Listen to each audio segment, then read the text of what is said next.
வணக்கம். அருமை சகோதரர் மோகன்ஜி சத்ரியன் இயக்கி வருகின்ற பொங்கலுக்கு வெளியாக இருக்கின்ற திரௌபதி 2 திரைப்படத்தினுடைய முன்னோட்டத்தை பார்த்தேன். சரித்திரத்திலே மறைக்கப்பட்ட பல முக்கியமான விஷயங்களை இந்த திரைப்படத்திலே அவர் காட்சிப்படுத்தி இருக்கிறார் என்று தோன்றுகிறது. 13ஆம் நூற்றாண்டிலே மாமன்னர் காடவராயன் அவருடைய ஆட்சி காலத்திலே நடைபெற்ற சம்பவங்கள், குறிப்பாக இந்தியா முழுவதும் துக்ளக்கின் ஆட்சி, முஸ்லிம்களின் ஆட்சி. இந்த துக்ளக் வம்சமே அடிமை வம்சம்தான். கஜினி முகமது 17 முறை படையெடுத்து அவன் நம்முடைய சோமநாதபுரம் ஆலயத்தை சிதைத்தான். அதனைத் தொடர்ந்து அடிமை வம்சம் குத்புதீன் ஐபக் அவர்கள் மூலமாக அடிமை வம்சம் நிறுவப்பட்டது. முகமது கோரி ஒரு முகலாய சாம்ராஜ்யத்திற்கு இங்கே அடிகோலினார்.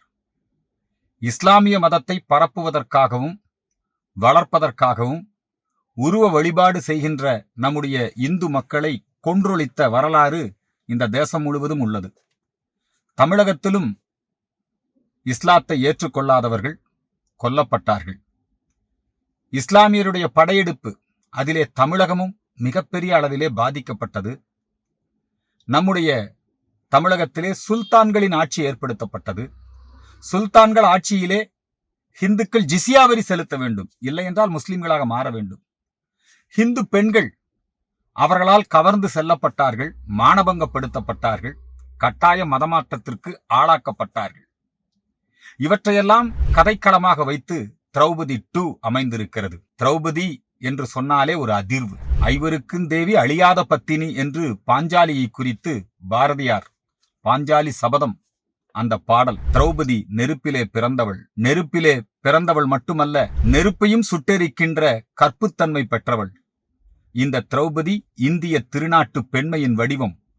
அந்த திரௌபதி 2 முதல் திரௌபதி திரைப்படம் முழுக்க முழுக்க நாடக காதல் குறித்து பேசியது.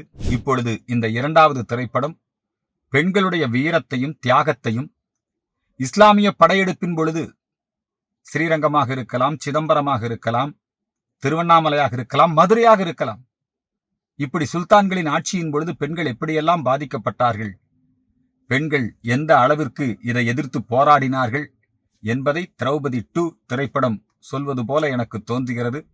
கருடப்படை, காடவராயன், வீர வல்லாள மகாராஜா, இப்படி தமிழகத்திலே நடைபெற்ற ராமருடைய விக்கிரகம் சிதைக்கப்பட்டது, ஸ்வர்ண காமாட்சி விக்கிரகம் நாங்கள் கைப்பற்றுவோம், இத்தகைய செய்திகள் எல்லாம் இங்கே வருகிறது.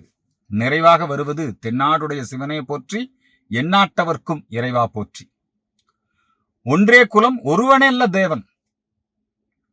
நம்மெல்லாம் ஒன்றே குலம் ஒருவனே தேவன், அதுதான் திருமூலர் திருமந்திரத்திலே சொன்னது.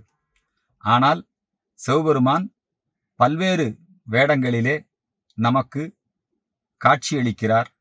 ஒன்றே குலம் ஒருவனே தேவன் என்பதை, ஒன்றே குலம் ஒருவனல்ல தேவன் என்பதை இந்த படத்திலே ஒரு வசனமாக அந்த முன்னோட்டத்திலே நான் கேட்கிறேன்.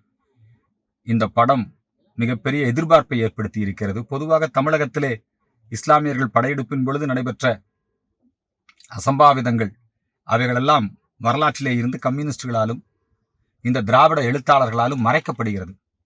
அந்த மறைக்கப்பட்ட வரலாற்றை, இது அண்ணாமலையாரின் மண் என்பதை சொல்லுகின்ற ஒரு வரலாற்றை ஒரு திரைக்கதையாக வடிவமைத்து இந்த திரௌபதி 2 படம் வெளியாகிறது. படம் வெற்றி பெற வாழ்த்துக்களை தெரிவித்துக் கொள்கிறேன்.